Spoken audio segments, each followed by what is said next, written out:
Welcome, ladies and gentlemen. We're coming towards the close of the course, but there's one major event we still have to deal with. It's the Civil War. Now, we're not going to talk about the events of the Civil War, and we're not going to talk about the why and the how. You're going to deal with that in discussion. You're also going to look at a guy named John Brown, who, it's not that he's the seminal figure, it's that he really helps us understand the extreme fringes on both sides of this issue. What I want to look at today is compromise. How people compromised, how people tried to prevent war from occurring, and how they were unsuccessful. Our first event of 4, Missouri Compromise, 1821. We see the map here. You've got a situation where Missouri applies to become a state. That's how you do it. You form a government in a territory, you apply to become a state.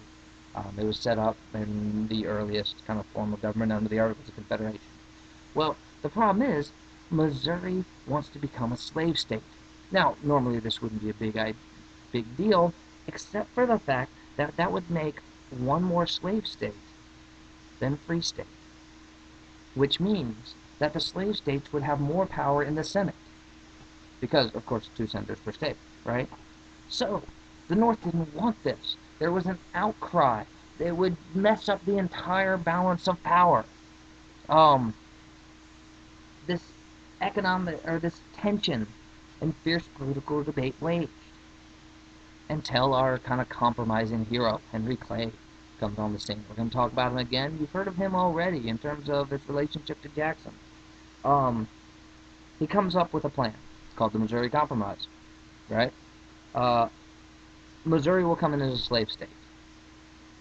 Also, the top half of Massachusetts will be split off of Massachusetts and become a state of itself. We now know it as Maine. It was part of Massachusetts at the time. The other part of it is that they would draw out the 3630 parallel and call it the Missouri Compromise line. You can see it right between Missouri and the Arkansas Territory on your map. That's the line we're looking for. It passes, and the important part is this 3630 line, this Missouri Compromise, was seen as a sacred agreement. It was seen as an agreement that could never be changed. It was a thing that would keep peace. And it did.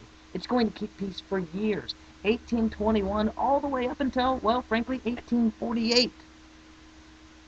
You are not going to have problems because everybody looks to the Missouri Compromise line and say it's okay.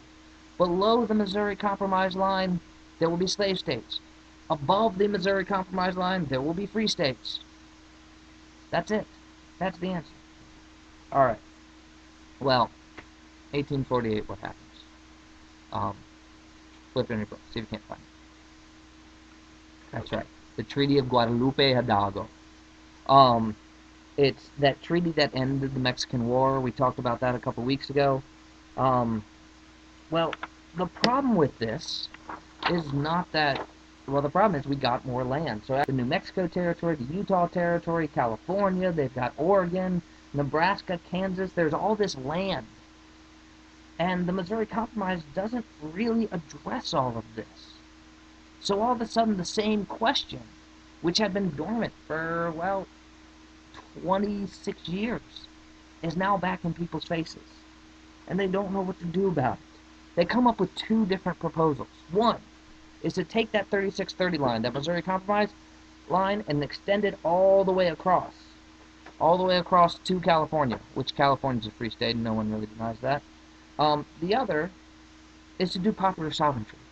Popular sovereignty is when a territory forms government, the government will debate it, and then they will decide whether the territory will be free or slave. Okay. This gets into a huge debate. People are constantly debating. They're going back and forth. Nobody can really come to the problem. California wants to be admitted as a state to the Union. Of course, they want to be admitted free. There are no slaves out there. So they don't know what to do. In the midst of this, Henry Clay will die. He draws up a compromise, but dies before he can push it through. John Calhoun, this person who you're reading about, who's the great defender of the South from South Carolina, he dies. these two guys who are fighting against each other. At the same time, you are going to have Taylor, the president, will die in the middle of this. They will all kind of die in the same period of time. They're all old. It's not that big a deal, except for the fact that these are the last great leaders of this second generation. Remember that second generation we've been talking about through the era of Manifest Destiny and Market Revolution. So now you have a third generation taking over, and it's up to them. In fact, it leaves up to a guy named Stephen Douglas to come up with this compromise and push it through. And he does. We call it the Compromise of 1850. It's got four major parts. First, California will be admitted free. No one denies that's going to happen. They're going to divide the rest of the territory up. So they'll divide Utah and New Mexico into two different sections, split by essentially the Missouri Compromise line. It's not exactly, but it's the theory of it. And in those new territories, there will be popular sovereignty. So it's kind of combining the two ideas. Now, alone, those things wouldn't go through. Those two ideas wouldn't go through. However, you put a couple carrots on this. Third, the compromise agrees to abolish the slave trade in Washington, D.C. This was a big contentious thing for abolitionists and for many Northerners, actually many Southerners too. Right down from the White House. So you stand in the front of the White House, you look down the street, there is a huge slave auction, a huge auction block right there.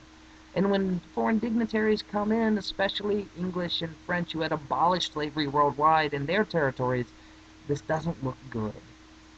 So, get rid of that. I mean, it's not going to hurt anybody. People can just go just to the outside of D.C. about a mile and buy a slave. It's not an economic thing, it's an image thing.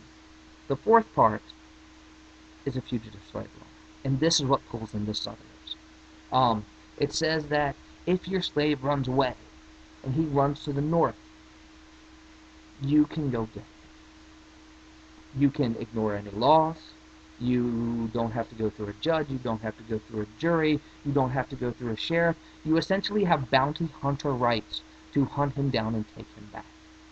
Which means that slaves escaping to the north were no longer free. The only way to be free was to get all the way to Canada. That's a different story. And this fugitive slave law will be strictly enforced. So anybody who finds or comes across fugitive slave legally, including sheriffs, have to hold them until somebody comes to get them. So you can see both sides are getting a little what they want. They compromise with the West. This is a tough political fight, but he gets them passed. The problem is, many believed in 1850, that we're going to teeter on the edge of war. That the U.S. will be right on the edge of the war and is barely able to pull it out with this compromise. But more importantly, this is the beginning of this new generation of political leaders in 1850. I mean, we had the first generation coming out, the Constitution, and our founding fathers or framers, if you will. You got that second generation coming in the 1820s with Jackson and Clay. But now in 1850, we're on to that third generation. They were not privy to the revolution or the early struggles of the Republic. They grew up in the age of Manifest Destiny. They grew up in the age of factories. They grew up in the age of King Cotton. They have a very different mindset. All right. We got two more events we need to handle to be continued.